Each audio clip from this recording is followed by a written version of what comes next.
Bienvenue à la série Oser innover les secrets de l'entrepreneuriat, une émission vidéo pour ton mobile qui t'inspire et qui t'enseigne également les compétences de base de l'entrepreneuriat.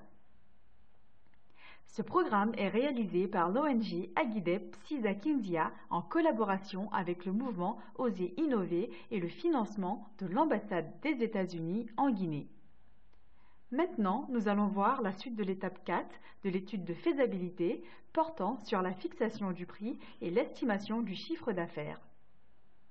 Cet épisode comprend 3 rubriques essentielles. Premièrement, fixation du prix de vente. Deuxièmement, détermination du bénéfice. Et troisièmement, l'estimation du chiffre d'affaires. À présent, commençons par le point de fixation du prix de vente. Mais avant de développer, voyons le problème classique de la fixation du prix de vente.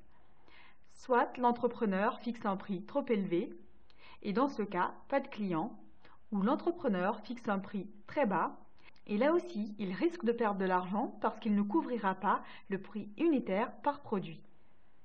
Donc, en résumé, si un entrepreneur fixe un prix trop élevé, il risque de décourager les clients. Et s'il fixe aussi un prix très bas, il risque de ne pas faire de profit. Entre ces deux extrêmes, il existe le coût unitaire du produit ou du service, qui est le montant que l'entrepreneur dépense pour faire une unité de produit ou de service, comme nous l'avons déjà expliqué dans l'épisode précédent. Maintenant, nous savons que le prix de vente à fixer ne doit pas largement dépasser le coût unitaire. Sinon, le prix sera qualifié élevé avec le risque de ne pas pouvoir vendre. Alors, comment fixer le juste prix de vente? Pour fixer le prix de vente, en plus du coût unitaire, l'entrepreneur doit tenir compte des prix de vente de ses concurrents. Il doit aussi connaître l'avis de ses clients, à combien il pourrait acheter le produit, et comme nous l'avons vu pendant la deuxième étape de l'étude de faisabilité, ces informations sont obtenues grâce à l'étude de marché. Si tu décides de fixer un prix de vente plus élevé que le prix de tes concurrents, alors il doit avoir de bonnes raisons qui feront que les clients acceptent de payer un peu plus cher. Soit c'est la qualité ou la quantité du produit ou du service. Prenons l'exemple de M. Ba et de Mme Camara, tous deux des restaurateurs, qui vendent tous du riz à 5 000 francs le plat chacun. Mais si tu fixes ton prix à 6 000 francs, il faut qu'il y ait une raison qui ferait que les clients viendront acheter chez toi malgré le prix un peu élevé et non avec les concurrents qui sont moins chers. La raison pourrait par exemple être il y a plus de viande dans le plat que celui de tes concurrents ou de la quantité du plat.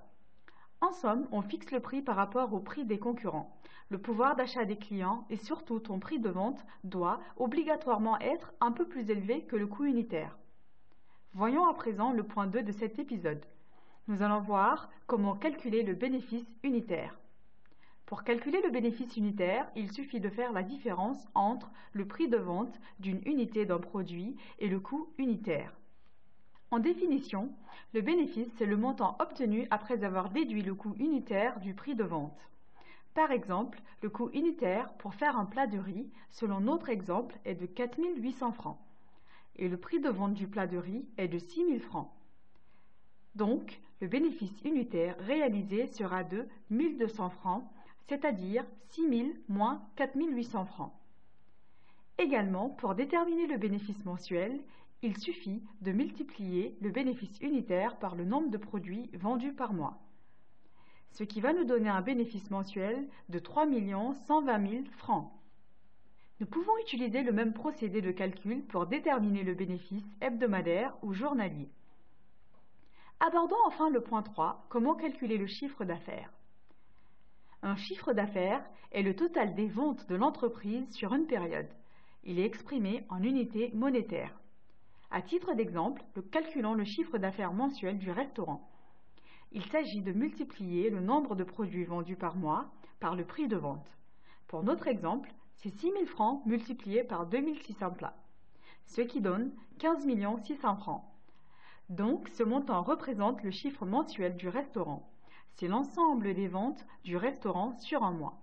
Nous pouvons aussi utiliser le même procédé de calcul pour déterminer le chiffre d'affaires par semaine ou par jour.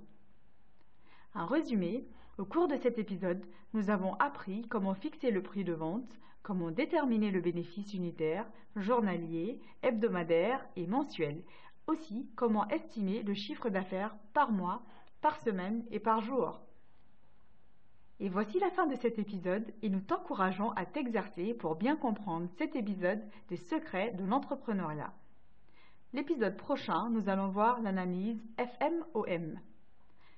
Veuillez visiter le site internet de Oser Innover à www.oserinnover.com et vous pouvez nous contacter à oserinnover@gmail.com.